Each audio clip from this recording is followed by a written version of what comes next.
Does he have it? Oh, they're going to toss it! They haven't got it! He's on the outside line though, going into the fastest corner on the circuit. Surely this can't work. Dominic Ligner has got a sensational run outside line now though for the heavy braking zone. Around the outside goes the Audi R8. Look how much Miller's caught back into play. Exactly, Miller's still start dropping. He's not on second and change. All of a sudden Miller's back in play. Can Barry do it? Big Barry's going to do it! Big Barry!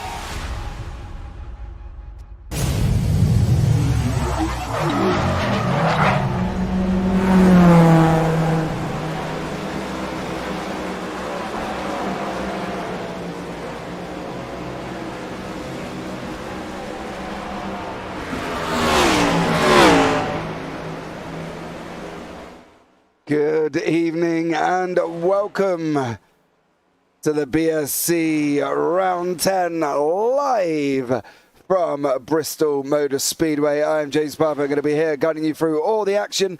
And once again, I've got my man Kenton Sportak next to me, the man with the knowledge, the man who can tell me every bit of information about this track, if I want to know, of course. Tom Tessie, welcome into the broadcast. Hope you are well and having a fabulous evening tonight as well, because it's going to be absolutely incredible. And thank you again for joining us here. But let's bring in Kenton and learn a bit of knowledge about Bristol Motor Speedway. Kenton, good evening. How are you, sir? I'm doing well, staying warm. Had a little snow up here, but we're doing well, getting through it all. Awesome stuff. So, what are we looking at today? What is the man with the knowledge going to tell us about Bristol Motor Speedway? So Bristol is one of a very few, very select amount of tracks that actually use a concrete surface Most tracks you're going to see are going to be asphalts, a couple of dirt. Ironically, Bristol, their other version, is a dirt track.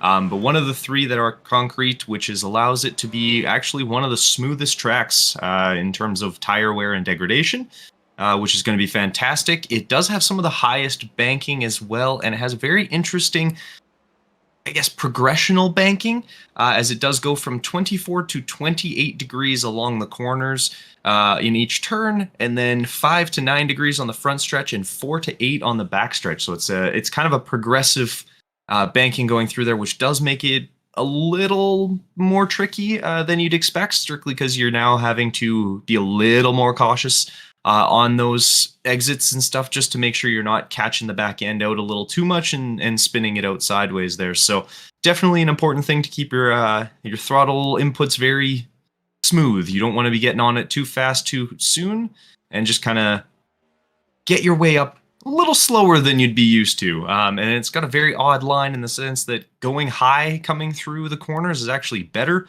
because then you're not reducing your speed as much as if you're lower down.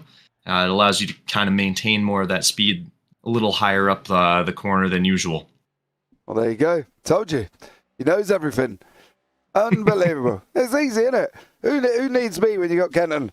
That was a figure of speech, guys, of course. Right, so we are here at Bristol Motor Speedway. Then we go to Kansas, and then we go off to Auto Club. Then we break into the playoff races, Talladega, Watkins Glen, Las Vegas, and finishing the season out at Homestead.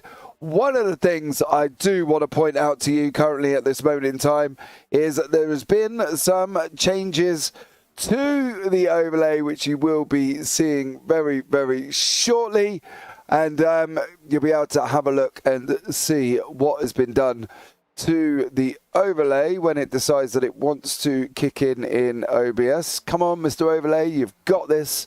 You can do it, he says. And unfortunately, it's now just sitting on race information screen. Just give me 2 seconds while we work out why all of a sudden it started doing that when it was just working literally fine about 2 minutes ago, which is always the way. But we are going to be going live now. So there you go. You can see on the timing tower on the left-hand side, there has been some changes to the overlay. Okay, so you'll be able to see everybody that's marked in red are the current in the current playoff positions. Okay, so everybody that's marked in red are in the current playoff positions to qualify for the finals. So for the playoffs. So the playoffs start April 25th at Talladega, of course, and then we run through Watkins Glen, Las Vegas, and Homestead. Now, we will give you a quick rundown. We're just waiting for Brandon McLaughlin here as well. We've got like literally a few minutes left. Oh, he's tagged the wall. That's never going to be a good start of the championship. Step back. Lydia's here as well. Woo! Go Spain hour. So, of course, my favourite driver, Terry Spainhour, car number 86, of course. I got my Spainhour tattoo on order, Kenton. There you go. I have. Still haven't received me cup though, Mum. Still no cup. But there we go. Can't have it always. You know what I mean? Hey, you never know. I might get one at the end of the season or something. Who knows? But we'll see. See what happens. So the interesting thing is obviously the people that are in championship contention and the people that aren't in as well. The standings are quite close currently at the moment. We can bring you up now while people are just finishing off their qualifying. Now, as you can see, Alex Witt, Daniel Michael, Noel Hanna, Jordan Malcolm, Christian Strada, Josh McGuigan, Armand Brusso, and Anthony Radel. They are the current 8. Outside of that, Calvin Ross, Brendan McLaughlin, Michael McElroy, Michael McElroy, Andrew Almquist, and Terry Spainhour, and Zachary Lewis down into 14th place. Now, it's important for them, if they want to qualify for the playoffs, they have to be in that red zone at the top of the standings, Kenton. And that bottom 4, 5, Anthony Radel, Calvin Ross, Brendan McLaughlin, Michael McElroy, and Andrew Almquist, surely they've got to be in with a shot and fighting for it as we go into the last few races here. Definitely. I mean, it's like we've talked about. You can pull a win out in one of these races very quickly. Very, I don't want to say fluky, but it can be a little bit assisted without it having to just rely on how good you drive. As Brandon McLaughlin introduces himself to the wall there. I mean, the biggest thing is just don't give up. You know, an entire race can change just by where one finish higher than you expected. And guys like Ross could be suddenly in that top 8 very easily. So I think he was only 1 point back. So he has a really good shot of pushing his way through. So it's definitely not over. There's still opportunities, definitely still chances to kind of push your way into that top group there. Yeah, we got 15 cars on track, and let's bring you up the qualifying grid currently at this moment in time. Daniel Michael is in first, Alex Witt in second, Christian Strada third, Noel Hanna in fourth, Brandon McLaughlin fifth, Andrew Onquist sixth, Armand Brusso seventh, Zach Lewis eighth, G. Kuba in ninth, Terry Spainhour 10th, Greg Sherman 11th, Josh McGuigan is down in 12th. Then beyond that, we have got the likes of Michael McElroy, Anthony Radel, and Calvin Ross round out 13, 14, and 15. That is it. We are in for 125 laps of Bristol. Stage 1 is at lap 55. Tyres are going to be important. Why? Because they've only got 3 sets. And with tyre deg, what do we reckon, Kenton? Massive? Not so big. What do we think this week? I think the big thing with tire degradation on this track is going to be very, very dependent on how you take these corners. A higher line, you have less turn input that you're going to have to heavily push into, but you will be a little slower. That middle line will have a little more tire degradation, and then that inside line will have a lot more. It's all going to be how smooth you can be on those inputs and just how well you can kind of utilize momentum coming through the corners, opposed to having to get on the throttle too much or having to use too much of the brake and things like that going into these corners. So it's going to be definitely a test. It's not like Daytona where you can run basically the entirety of the race and have 95% of your tire left. You're going to have to definitely stick to keeping them safe, more or less. So pushing super early might not be the best unless you know how those tires are going to react for you throughout the race. Okay. 2 laps of a warm-up lap here. You see the amazing looking cars come strewn past us down into the entrance of 3.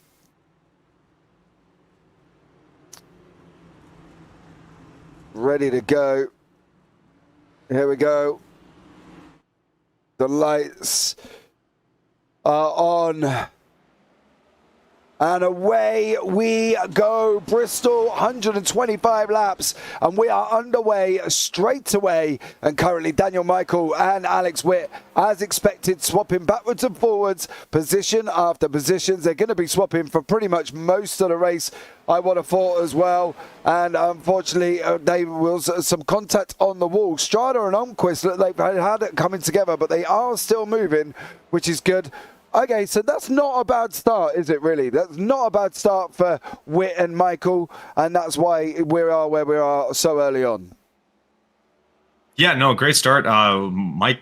Witt definitely got a great jump off the green flag there, as he was able to just hop quite ahead of Michael, and they were dueling it back and forth, but he was able to kind of really ride it out to keep a hold of that first place. It's going to be a race that it will start out kind of that 2 lanes, but guys are going to filter in and it will slowly become 1 lane. It's just easier, again, safe tires, that kind of thing, or you're going to try and stay fairly high as, Almquist and Lewis look like they get a little too close, but keeping it going, pointing the right direction, which is good. But yeah, you're definitely going to want to stick fairly single file unless you're trying to make a pass, as we watch McQuiggan pull in down on the bottom there, able to get himself just ahead of Lewis, but definitely will be a single file sort of selection going on here. Yeah, it does as well. Just gives you that sensation of speed here this evening, and we have got Alex Witt Daniel Michael, Noel Hanna, Strada, McGuigan, Arnquist, Zach Lewis, Spainhower's in 8th now, up 2 on where he was, which is absolutely incredible. He needs as many points to try and get in to the playoffs. Don't forget, it is only the ones marked on the left-hand side. There is a few missing here this evening that aren't in there, but they are obviously within that playoffs as well. So let's see how this one pans out this evening. Seems like, though, to be fair, Witt and Michael have got a jump. Now, this gap to Strada had come down a little bit, but it's now back out to over a second. And Zach Lewis, Spainhower, and Radel. Radel's just going to run that inside line. What would you say was the optical line then? The optimal line. As Ton there in chat, I wanted a race, but I was afraid I'd just be in the way at Bristol. Okay. You will have to tell me what your name is in the series. Unfortunately, we're not great with names on YouTube and how they are because of obviously everybody's acronyms and stuff. Terry Spainhour Senior, good evening to you, sir.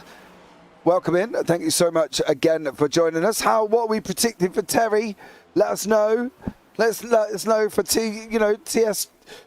For TJ Jr., what are we expecting from him this evening? Has he been out on track? Has he been practicing? What's the story this evening through Terry Spainhour here as we're racing around Bristol? Lap 13 already. It's not a very long lap, is it? We're talking 14 seconds. Yeah, your 14 to 15 seconds kind of thing is going to be your sort of lap times you'll see very consistently. Optimal line is going to be on the straightaways. You're up near the wall. You're not going to want to get too low in the corners. Just with how high the banking is, it cuts a lot of momentum going all the way down and then all the way back up. So you might sticking on that kind of middle lane is going to be the most advantageous. The little higher line as well, just to save tire wear a little bit. You're not having to put as much of an input and drag that tire down the hill. This is going to be, in all honesty, the biggest issue that anyone in the front pack is going to have to really deal with is going to be lapping cars. With how short this track is, you're going to start coming up on guys as we see Brusso, unfortunately, going a lap down there himself. But the biggest thing is just going to be holding on and making sure you take a good line getting through them and try to not get collected up in any business that isn't needed to. So let's see how these guys will get on here and how they're going to do this evening. As you say, Brusso is a lap down already. That's not good for him. We need to keep people on the lead lap if we can, of course. That would be more beneficial for them. But we will see how this evening pans out. It looks like this could be an interesting one compared to some of the ones that we've seen before. Kenton, I think this track lends itself to something a little bit more different. Yeah, it's definitely a different track. As Chikuba, it looks like, has entered the pits here, and that's green flag pit stops in this track are very interesting. If we're going to just talk about the differences going on, it's a weird track because it's got a dual entrance pit lane. So there's actually 2 different pit walls on the track. So you either enter in from turn 1 or you enter in from turn 3 and then exit turn 2. Or if you're in turn 1, you actually exit turn 4. Turn 3. You come in turn 4, exit turn 2, in 1, out 3. It's a very weird setup because of how small the infield is, so they weren't able to.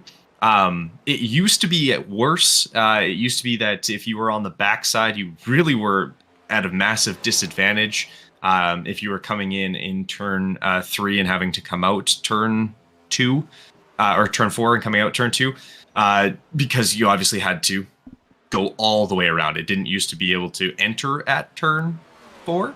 They made you drive all the way around, so it slowed you down massively.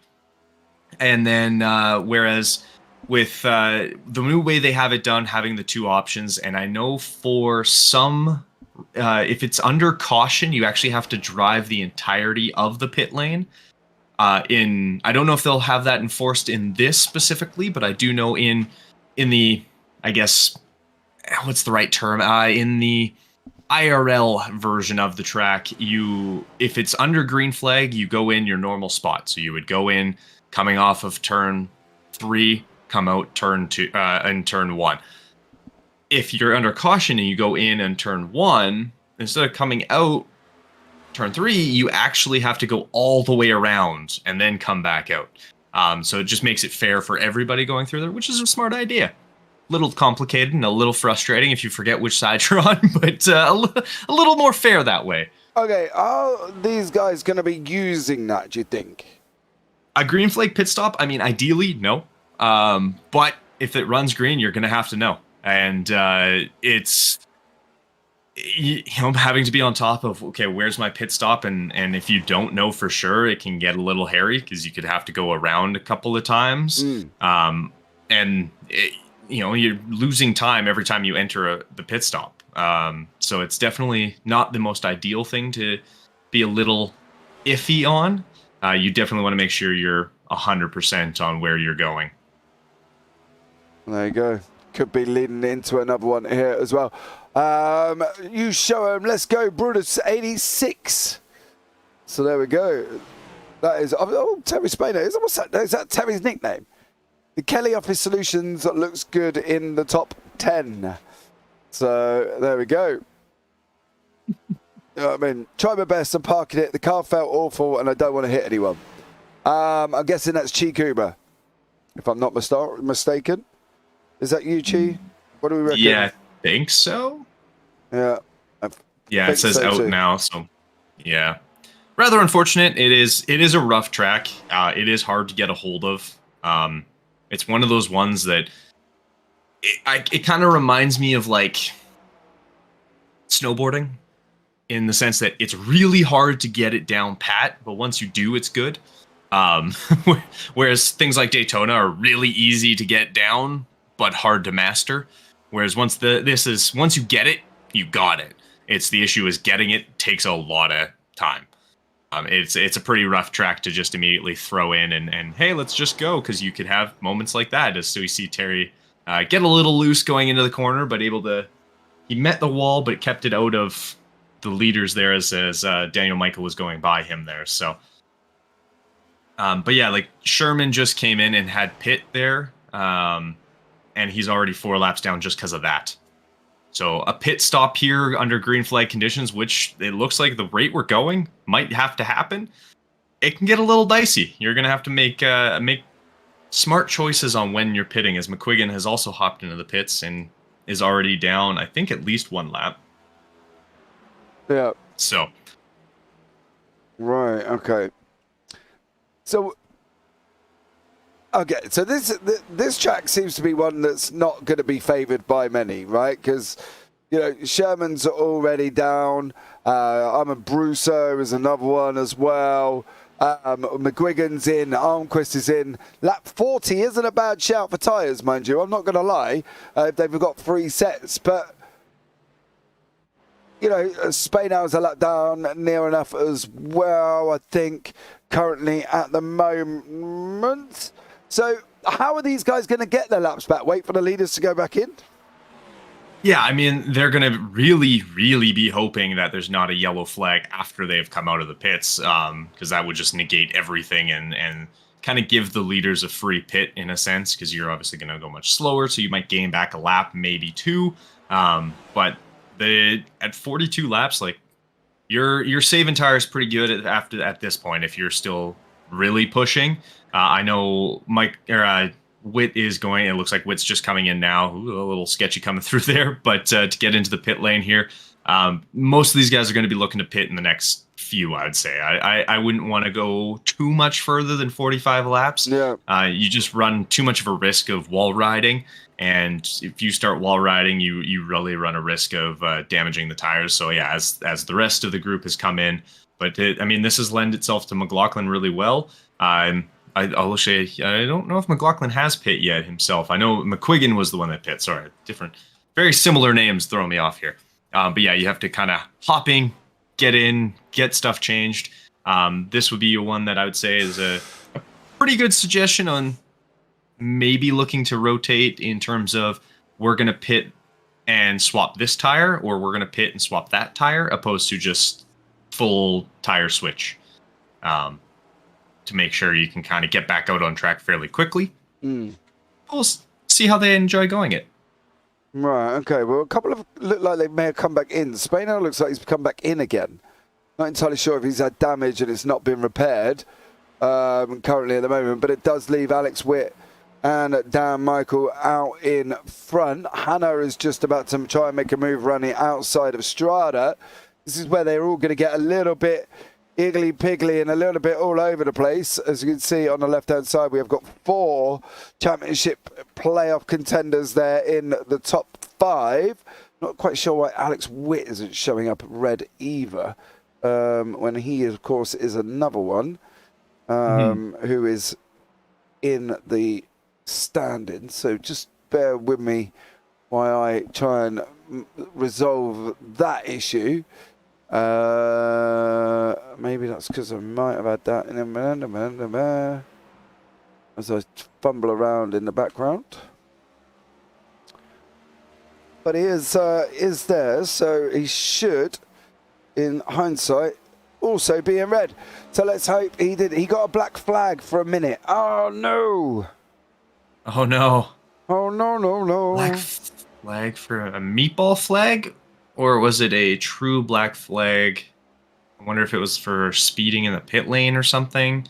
Because getting into these pit lanes is not the easiest, because you are coming from a very high banking and having to get down to speed. You don't have a ton of space. It's not like, places like the Daytonas, your Indianapolis, Nashville, Charlotte's, anything like that, where there's that infield you can kind of hop into and start slowing down before you get to the pit lane.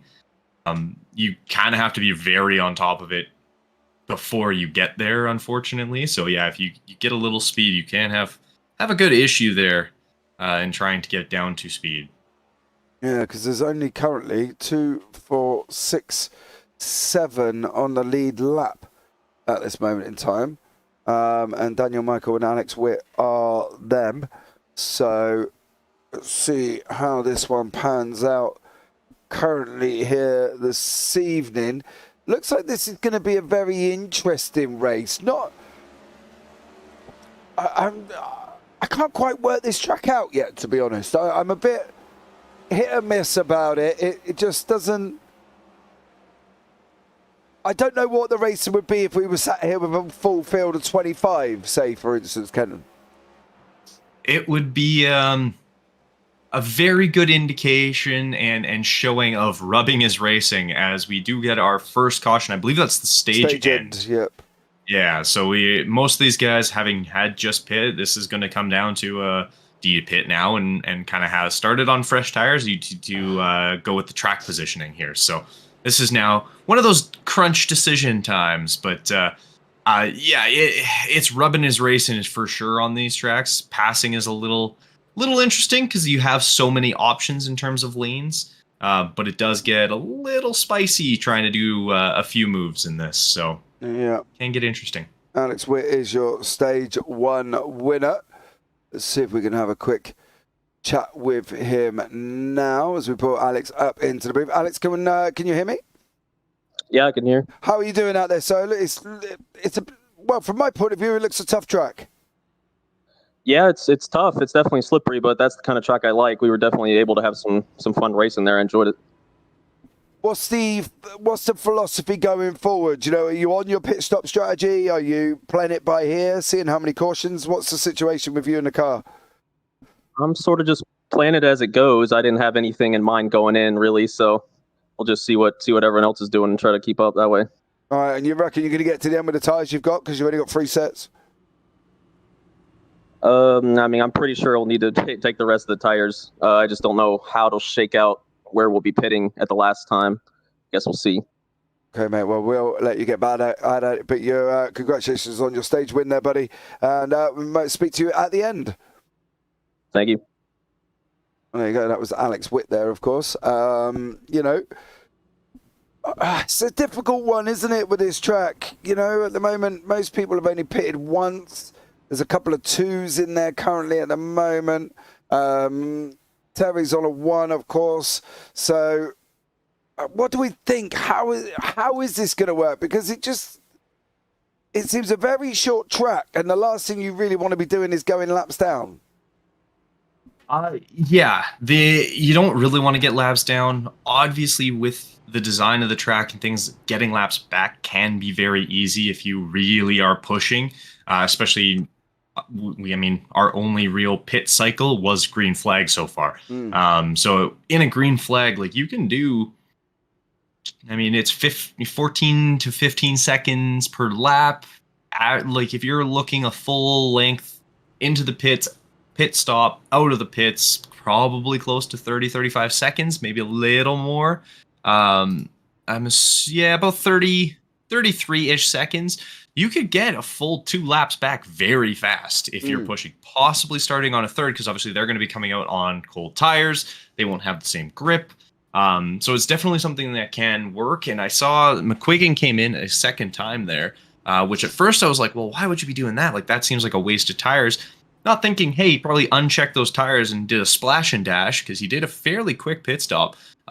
Just throwing some fuel in there. And that little extra fuel now means he can go a little further on these tires and this fuel load.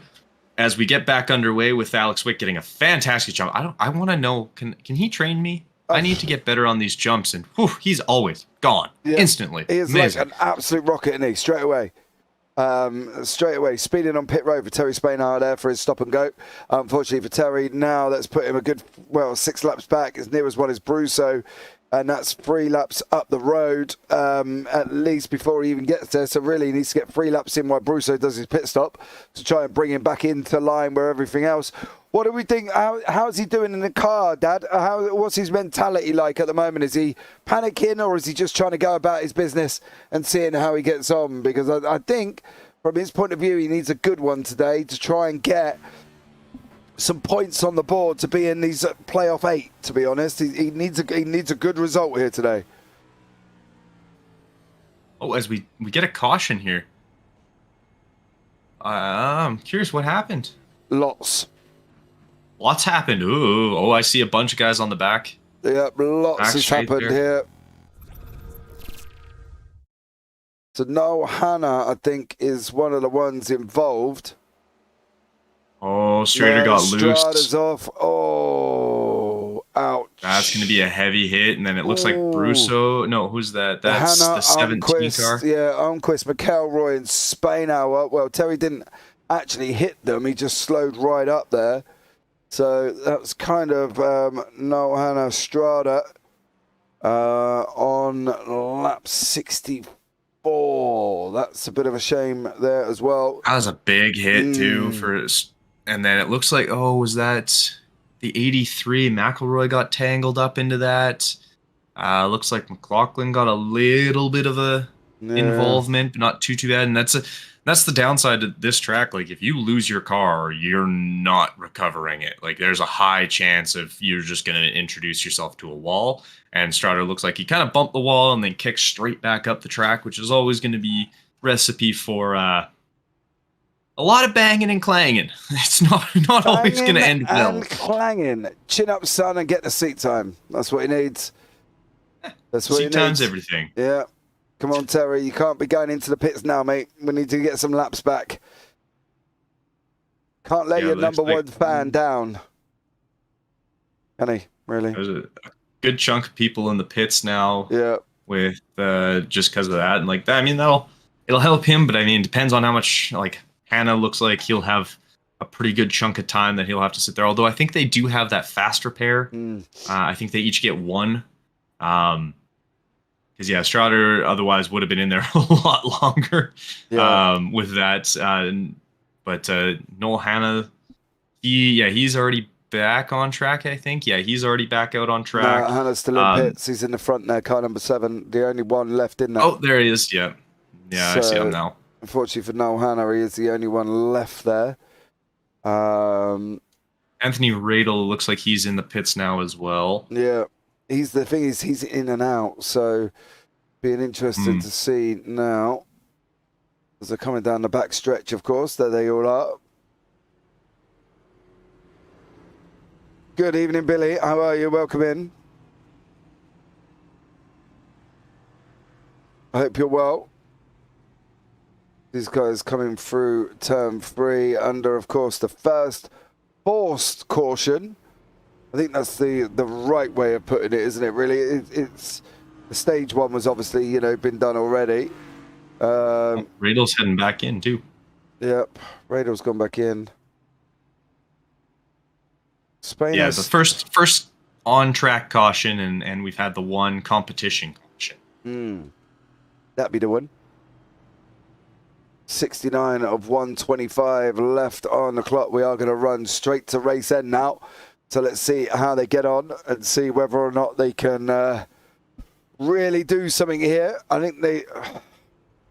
think it's more important for some of these people that are involved in the left-hand side there, Whit, Michael, McGuigan, Radal, Strada, Brusso, Hannah, to try and get some points on the board, isn't it? They've got to try and do something here. They can't just completely sit back and think, well, no, Hannah can't give up, sit back in the pits and think, well, I'm done now, that's it. You know what I mean? They've got to try and get something on the board, haven't they? For sure. I mean, we were looking at the actual points list, and Ross is out by a point. So obviously that's not a very secured spot. If you're only down one single point, you can definitely make a lot up in a race like this, and especially if one, like, yeah, you have the faster pair, but now if Noel Hannah comes out or you know, Strauder gets involved in another accident, like, that could be a very long time spent in the pits, or he could straight up be out of the race. So you definitely want to keep it smooth, keep it smart, and not try and do too much. As There Alex we go. Witt once again, just every time. Motors away. So I just can't get it with him, Kenton. You'd have to get hold of him and find out how he does it, because that is just an astronomical start. And the thing is, it's not even like a fluke, is it? He does it time after time after time after time.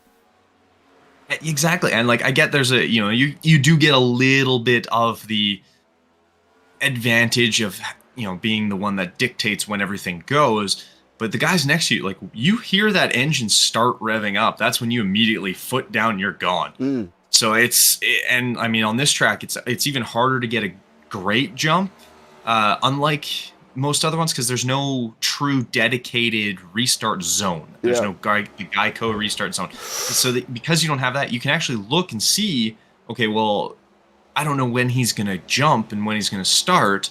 It's kind of like, you know, Formula One and them kind of deciding as they back the whole field up and then just flooring it. So it's one of those things where, yeah, you definitely, well, you do get an advantage, man. He takes full advantage. Yeah, he definitely does as well.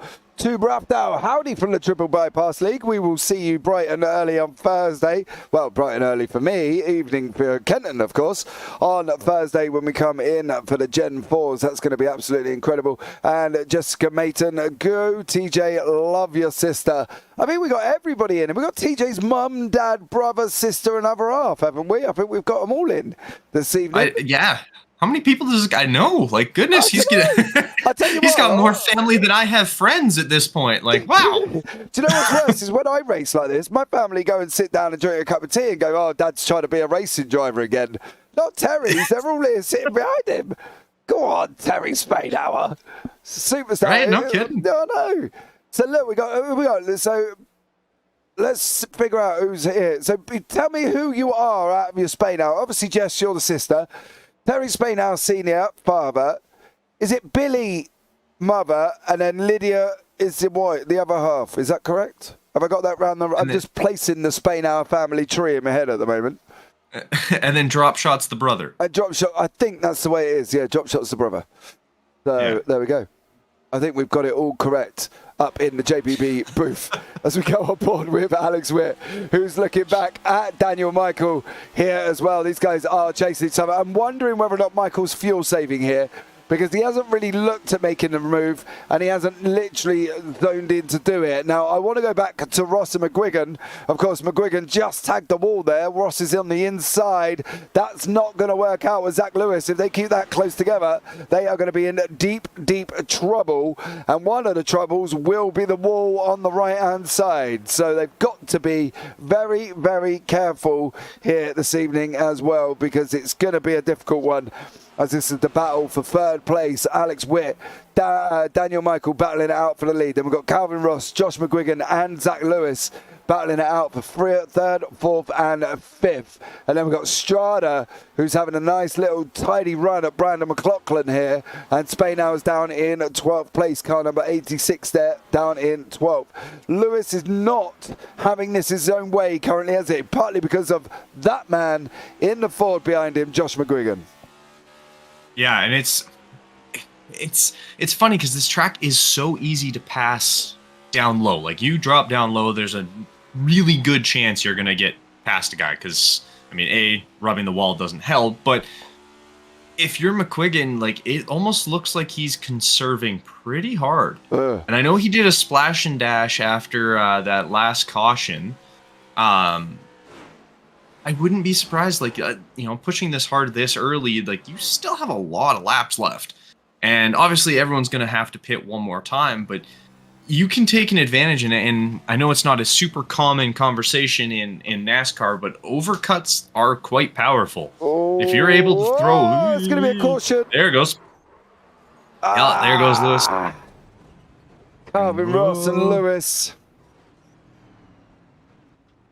Ross and Lewis there. That was just Ross on the outside sliding. And unfortunately there, that is the second caution thrown.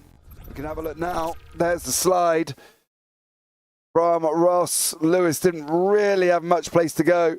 And then, of course, car number 81 was also in that one, which was McLaughlin. And on that one, they didn't really have much place to go there once Ross started, did he? No, it's the downside to tracks like this where it's fairly narrow. Like, it's not super narrow. It's no Daytona where it's 2 lanes, but it's still quite narrow, and you're going at quite high speeds coming out of these corners, and you're trying to just react as quickly as you can. And if you jerk the wheel too fast in one direction or the other, there's a high chance you lose your car. So sometimes you just got to take the hit dead on and hope it works out in your favor a little bit. Hey, I'd like to point out, I got the family tree right. Drop Shot is the brother, Lydia is the wife, Jess is the sister, Billy is the mum, and Terry is father. Oh, and the grandparents are there too. And, well, I don't know which ones they are, so yeah, the grandparents are in here as well. But I'd like to point out, I got it right. But, yeah. Fantastic. I know. All right. I get a Terry Spain now, Malk. Don't know, mum.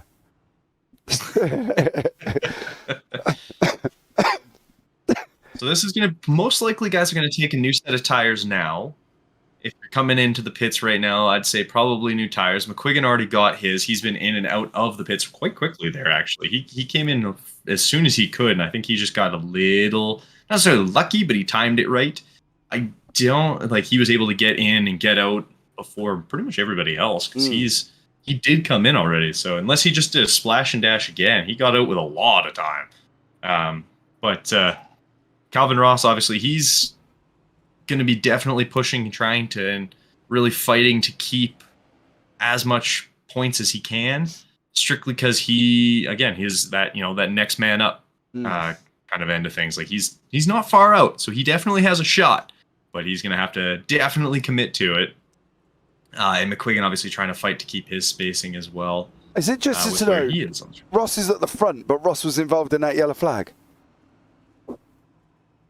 Yeah, so I don't think he came in. That, or he was able to use that. He didn't, because he hadn't used a fast repair yet. And like I said, I'm pretty sure everyone gets one. Yeah. But it's, which is good to have, but can be a little dicey. I know, because you wouldn't want to be taking it too early either. But at the same time, they've done an amazing job so far. We are on lap 92 here. So from their point of view, they've done a pretty good job getting it this far. You know what I mean? So 2 real cautions as Almquist is going to get the wave around there. So he'll be most likely still a lap down, but he'll start now at the back of this group and be a little less under fire of getting lapped again. Right, there we go. The timing tower is resolved. Alex Witt is now in red. I figured out what the issue was, so that is now fixed. So we've got 2, 4, 6, 7 of the main protagonists in the championship standings are currently red on the timer tower on the left-hand side. That tells you that they are in the championship. That will change weekly depending on how many points they get and how they get on. People need to have good ones. Calvin Ross needs a good one. He is 1 point outside, I believe, of the top 8 currently at the moment. So he's got to have a good one regardless of events here tonight. He needs to be getting points on the board. So does Anthony Radel, Brandon McLaughlin, Michael McElroy and Andrew Onquist. They are the charging behind him from 8, that's 9 to 12, with Terry Spain down in 13. Terry needs a whole chunk of points. We need a win. Mr. Spainhour, sir, we need a win. This time Ross is at the front here. This is going to be an interesting one. Is he going to get the same jump that Witt did? He didn't, but is Witt going to send him 3 wide straight at the beginning? Is he going to turn around and go, I want this position? Josh McGuigan's turned around and gone, well, I'm going to have it, and Calvin Ross is still on that inside line. Radel's on the outside at the moment. Witt is trying to make his way through with Dan Michael. The worst thing for Witt is Michael's in front of him, Kenton. Michael is in front of him. That wasn't what Witt needed. No, that was a very unfortunate restart for Ross there. He did not get off well. And McQuiggan just... I don't know if he used his NOS pack or what, but he took off and obviously kept it behind him long enough. He's done it again! That's Calvin yeah, that's Ross. not what you want. Well, cheerio to the fast repair. Yeah, there might be a couple of guys now in there. I think Noel Hanna's still in the pits too, but it looks like, yeah, Lewis is coming back into the pits now, and if he already used that fast repair, that could be a little problematic. And he just gets all out of shape, doesn't he? And then gets hooked up to kart number 16 there, of course. Zach Lewis. Lewis again. Ross and Lewis. They're like a double act, like Laurel and Hardy, unfortunately, tonight. And that's twice they've been out. And twice they've been getting into mischief with each other. Calvin Ross there just got all out of shape. And I'm not quite sure what's happened there. Has he done that pit thing that we were talking about? it looks like, yeah, he went to the wrong side for the pits there. Came into the wrong version of his pit lane. This is, like I said, this is the issue. If you don't remember which side is yours, it can be a little they've all got difficult. to be on the same side, though, right? On the front stretch, yeah? You would think so, but I if you assume that leads all the way around, you might jump in the wrong spot. But I would assume, yeah, we don't have enough, I don't believe, to make it an issue to have to go on to the other side there. No. With these two here. Yeah, I'm pretty sure you don't have to, but...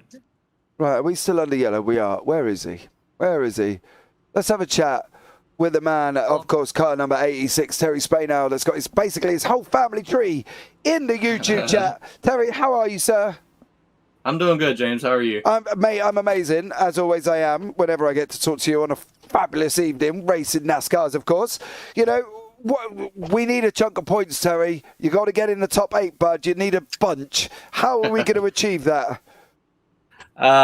If a miracle happens and the entire field wrecks in front of me and gets a minute-long black flag like I did. Yeah, that weren't good, was it? Nah, I was speeding on pit road and it gave me a minute, so that's all me. Oh, man, that must have sat there like an age. Just put you like 5 laps. Well, you're only 5 laps back now. You got a lap back. So, you know, onwards and upwards. Terry, keep it down. How is it out there tonight? Is it slippery? Oh, it is rough. Coming off of 4 and 2 is hard. If you gas it too hard, you're spinning. Right, okay. Well, just don't do that, mate. 25 to go. Keep your head down. And do you want to give a quick shout out to anybody? Because literally the whole family's in YouTube. Well, main thing is I shouted out pretty much everybody last time. You guys are doing an awesome job, and I appreciate everything you guys do. Well, there we go. Thank you, Terry. Let me put you back in your chat, buddy. Good luck. 25. Right. Get your head down. Top 10 we need. Got to get a top 10. All right. Thank you, sir. All right, man. Take care. Oh, there we go. That was Mr. Spain out. Gave him my words of confidence.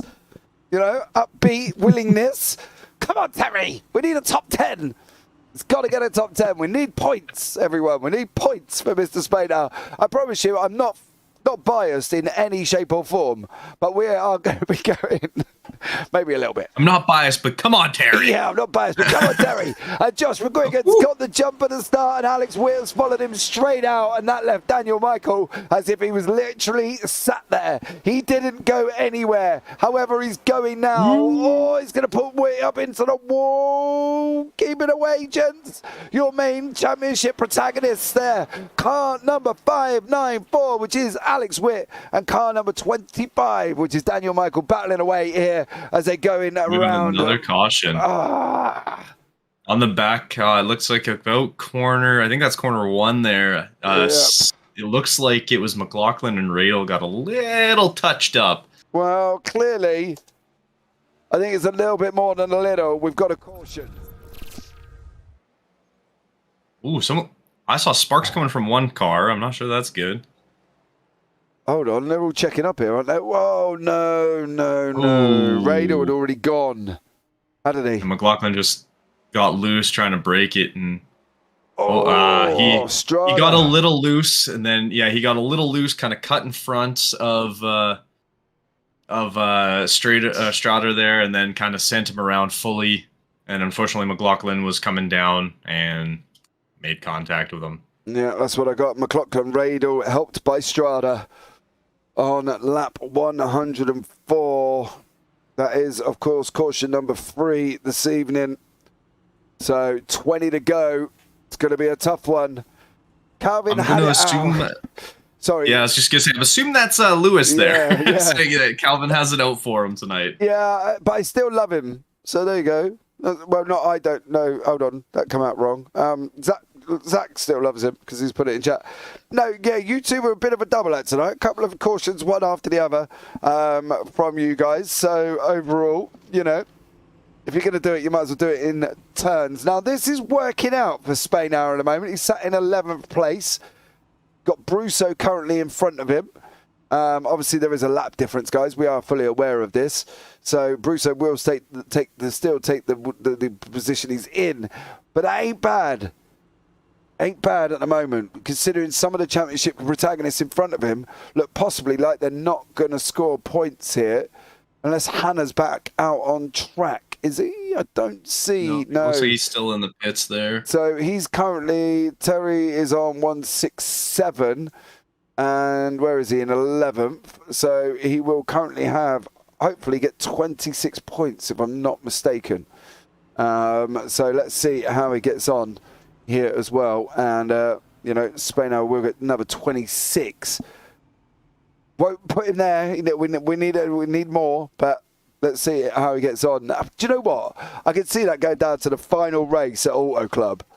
Spaino needs 12th or something, and he actually gets 12th and gets into the playoffs. That would be epic. That would make my season, I think.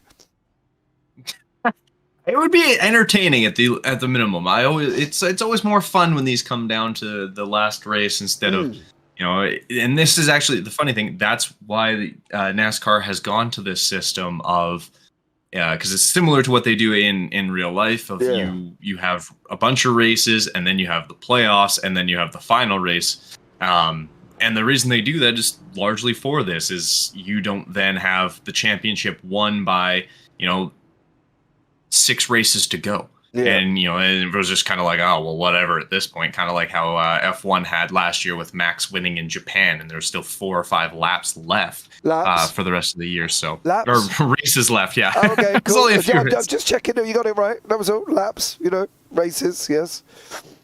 But I think that's the thing, isn't it? This is what makes it interesting. Your season doesn't really start until you try and get into the playoffs. Cam McGuigan jumped Witt again. He's gone now.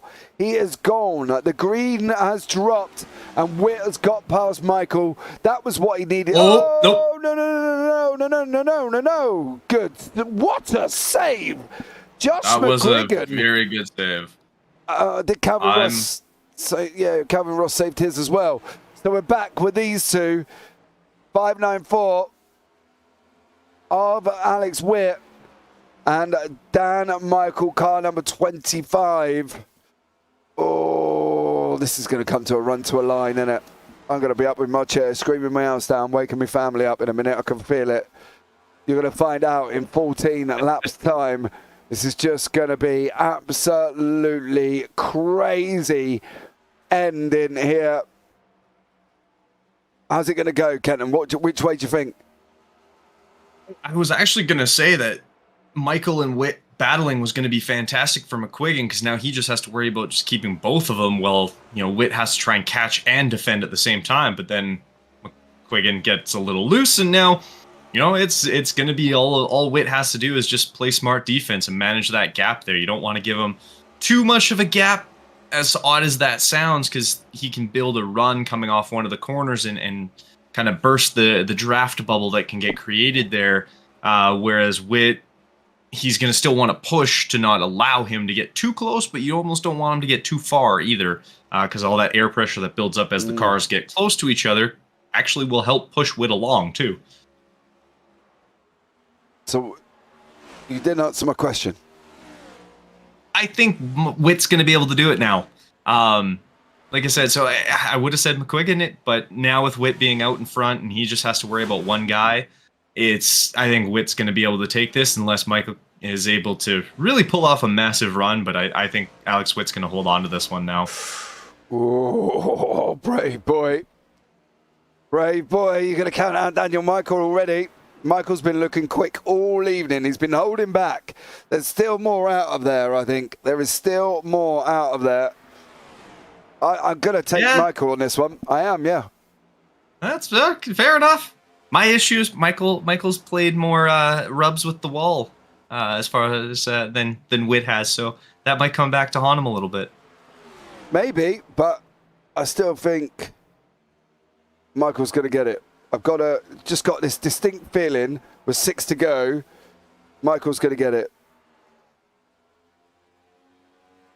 So let's see what happens as we come down to the last 5 laps, 5 to go. Don't go anywhere, because this is going to be an incredible ending here from these two Titan individuals, Alex Witt and Daniel Michael, and they're going to be coming racing around very, very shortly. And Witt's diving a little lower too here. You can see at each corner he goes into, he's cutting down not too low, but he is going down just a little bit more, and that's a huge way of him being able to keep Daniel Michael actually behind him, because it reduces his ability. As we do get a caution. Michael McElroy. That changes everything. Oh, Michael McElroy. You can see the flag man come out with the yellow straight away. Let's see. Oh, Enquires has run the wrong way as well. McElroy, car number 83, gets in contact with Brousseau. And there is Enquires. All right. Ooh, and Spainhauer, that's unfortunate for Spainhauer. That's a case of hold your brakes. But that'll put a little damage in there, and he almost gets involved with Witt as well as he comes back on track. That's a straight to the pits for a few guys there. Okay. Now what we're gonna do? You still? I think now. I think now it's Witt. He just gets such a great jump on restarts that I have a hard time saying Michael is going to be able to tag him back. Okay, well, your brave boy to count out Daniel Michael, as we are going to get a GWC.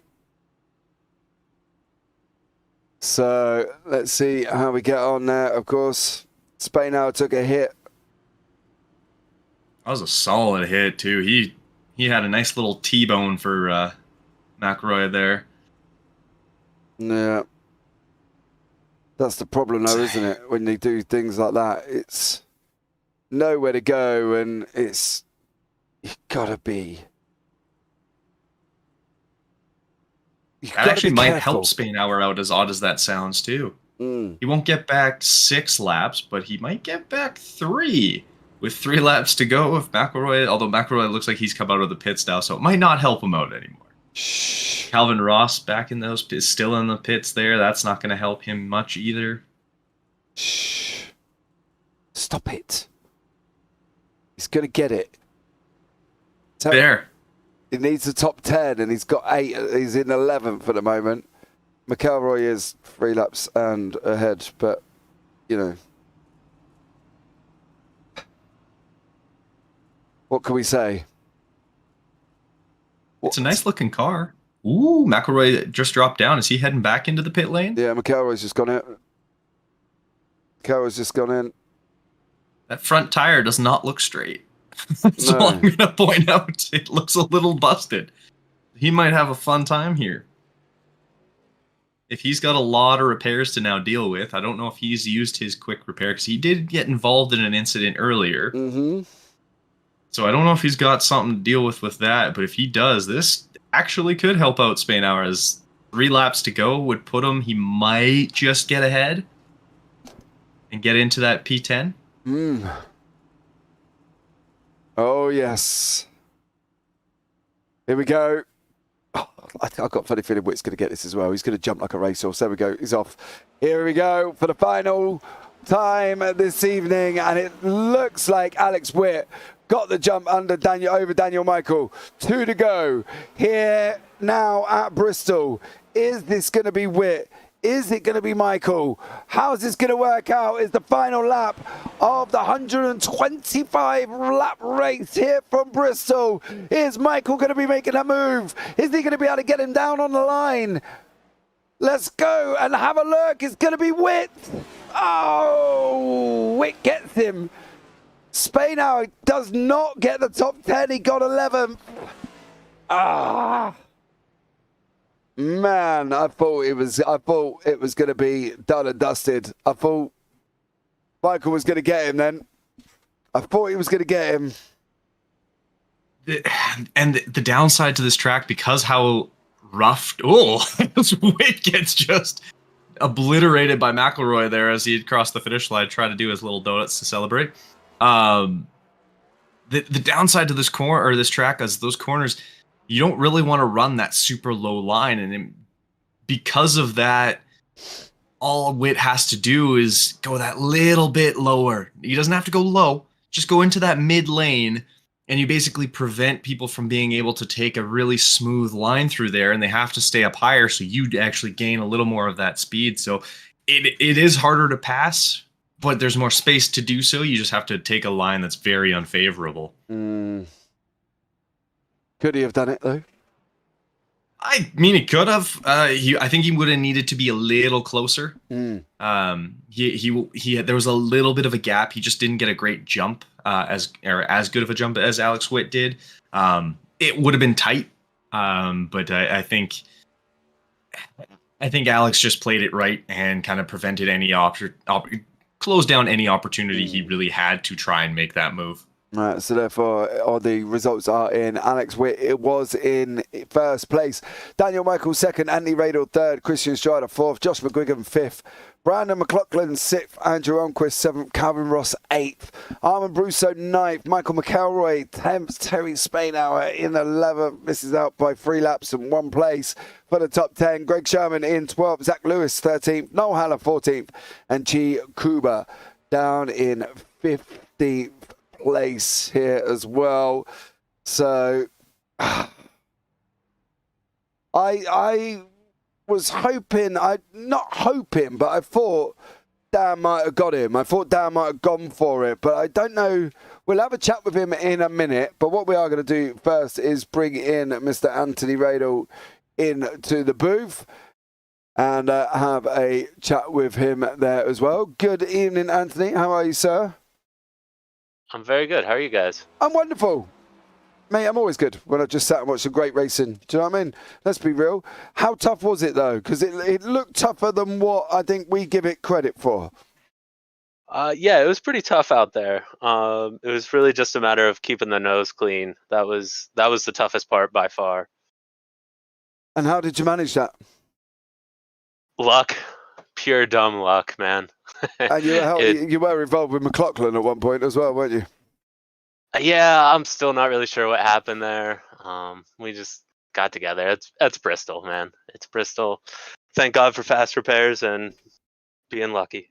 Well, McLaughlin went round and Strada gave him a little bit of a hand, and then you just come and joined him. So, not entirely completely all you. Like I said, that's Bristol. Yeah, it definitely is one for the books. We're going onwards and, Kansas next. How are we there? What do we think, Kansas? I mean, I think we're good, man. It's right in the wheelhouse of bread and butter track, hoping for another top 5 and another good points day, and we'll see what happens. Yeah, you definitely needed these points, mate. You are teetering on the edge of the playoffs. Yeah, it was a huge points day for us, so can't ask for much more. No, you definitely can't. Anthony, thank you so much for joining us there, buddy. Anyone you want to give a shout out to before we let you go this evening? I'll give a shout out to Uncle Greg Sherman, man. Partner in crime. Keep it on going. Nice. Thanks, guys. No worries at all. Thank you very much for joining us. You're welcome. Have a good night. And you. So that was Anthony Radel there. Let's have a chat with Dan Michael there coming in. Dan, good evening, sir. How are you? I'm feeling good. Had a nice clean race today and got a good finish. All right. Dan, I've got to ask. Did you go for it in that third, in the GWC at the end? Did you go for it? Could you have got first place? Not unless I put him in the wall, and I didn't want to do that to Alex. I raced him clean the whole way. We had a light contact early, but I let him have it still because I just didn't want to race him like that. And yeah, it was just a really close race. It was really hard to pass. High side was dominant, and if you couldn't make that run off the corner, you couldn't really pass. Oh, man, there you go. Kenton was right. Kenton had Alex, and I had you for the win. So, maybe next time out at Kansas, we might get it. But look, you're sitting pretty currently in the championship, in the playoffs. You can guarantee that you're probably already in the playoffs. Is that going to change your mindset going into Kansas or Auto Club, or are you still going to be wanting to try and score as many points just to definitely secure that place? Well, I'm definitely going to try at Kansas to score as many points as possible. But Auto Club, I won't be here. I'll be out of the country for a good week, and yeah, it'll be interesting. I'll have to see how many points I could score and try and get a good cushion before then, and hopefully I don't fall down too far. I know I got some spare points in the back with my drop weeks, but it's not much since I did get those penalty points. So I'll just have to work around that, and hopefully when I come back, start the playoffs and go crazy. Where are you going? Anywhere nice? Are you off on a holiday? I'm going to Mexico. Vacationing, it's nice. So well, there you go. I'll be gone for a good while. Nice, man. Nice. Well, you enjoy yourself there, bud. And it's been a pleasure to speak to you, Dan. And we'll catch you, hopefully, maybe at the end of Kansas then, bud. Yes, sir. Hopefully. Take care. All right. So there we go. That was Dan Michael there. Didn't push for it. Gutted. Kenton, what do we think? Do you think he would have got it if he pushed? Again, he could have, but you needed either a massive run coming out of the final corners, so it either turn 2 or turn 4, and then on top of that, you had to make sure you didn't clip them and stuff. And just the way that Alex was driving that and keeping it kind of like going a little lower than what Michael was going, it just allowed him to kind of hold Daniel Michael up a touch instead of giving him a great run coming out of that corner. So a little bit of a problem there in terms of trying to prevent him to go through and him having to try and find a way. So it definitely made it a lot harder to get by for him. Well, let's ask the man himself who's just heard every single word you've said. Mr. Alex Witt, is my co-commentator Kenton correct going into that final stage of the race, Alex? Yeah, that's about right. I mean, I definitely prefer the high line whenever I can get it. So, and definitely at Bristol, it's really hard to pass on the inside. So the strategy was just to protect the high line and keep the speed off the corner. Okay, well done for your victory. Now, listen, I've got a question for you. Kenton's asked nicely, if he could meet up one day and show him how to do a restart. He said, because you nail your restarts every single time. And my boy Kenton here in the booth would love to learn how you do it. Is there a trick, Alex? Because you do get off on a restart, just like I've never seen somebody do it so cleanly as you do it every single time. Yeah, I guess the trick is to just, pick your spot in the zone before you get there, just so you don't have any hesitation. And then you don't really want to stab onto the throttle, kind of roll onto it as much as you can and just, minimize tire spin as much as possible. Kenton, you learned anything new? Good to know. Yeah, that's great to know. Now I'll have to utilize that in a lot more of my races. Okay, well, there you go. Alex, look, after tonight, mate, I think you're pretty much a shoo-in for the playoffs. Are you going for it in Kansas and Auto Club, or I'm not going to say take it easy because you're a racing driver and you're never going to ever do that, but are you going to be a bit more careful just to try and get some extra points on the board, or are you going to ride it from the front like you have here tonight? Yeah, I feel like, in general, I don't want to, change the way I'm trying to race. I feel like that might build bad habits or anything like that. So I'll just race it like I normally do. Okay, mate. Well, thank you so much for joining us in the booth. Anyone you want to give a shout out to before we let you go this evening? Yeah, shout out to the Breakfast Club as always. As always, bud. Well, I'll hopefully speak to you next week in Kansas there, mate, and catch up with you soon. Thank you. Right, so there we go. That was Alex Witt in the booth. Sorry if you are now staring at a black screen. For some reason, right at this moment in time, my iRacing has just crashed, which is a little bit inconvenient. Kenton, sum up that evening then, because it looked more of a battle of fruition than it did actually who was going to be at the front of the queue. Yeah, it was definitely a race, and Bristol's kind of known for this. It's fast, but under control. It's not as kind of throw it into the corners and kind of pray and hope and stuff. You have to have your car very under control. Otherwise, you're losing that car. And in Bristol, if you lose your car, you're done. So if you're able to keep it pointed the right way and keep speeds and hold speeds through those corners, it's definitely going to be a lot more beneficial. And we saw that Alex Witt was able to kind of, even when he wasn't in first, like I think at one point he was in 5th or 6th there, and all it takes is just keeping out of trouble, keeping the throttle down when it needs to be, and making sure you run it smooth and keep everything smooth, right? And slow is smooth, smooth is fast. So in that case, it worked out beautifully for him. It definitely did. Right. Oh, excuse me. As I just clear my throat, we have come to the end of tonight's broadcast. Don't forget, guys, we've got the TSRC Porsche Cup. Later Wednesday evening, I suppose, would be a way of looking at it. That's coming up tomorrow night. And, of course, we've got Simability as well. LSRL F1 from Watkins Glen also tomorrow. So there's going to be 3 lots of action on the JPB YouTube channel. Don't forget, if you are watching it back, please subscribe, turn on the bells, give the videos a big old thumbs up. Or if you're watching it live, that would be absolutely amazing. Massive shout out to the Spainhauer family.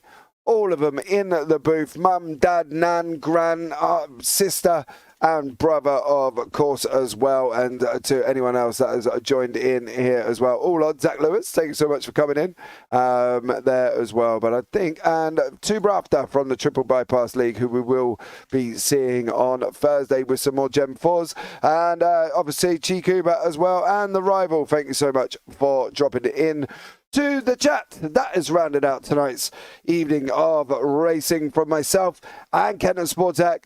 Take care. Have a great week. And you never know, we might see you on a track sometime. Good night.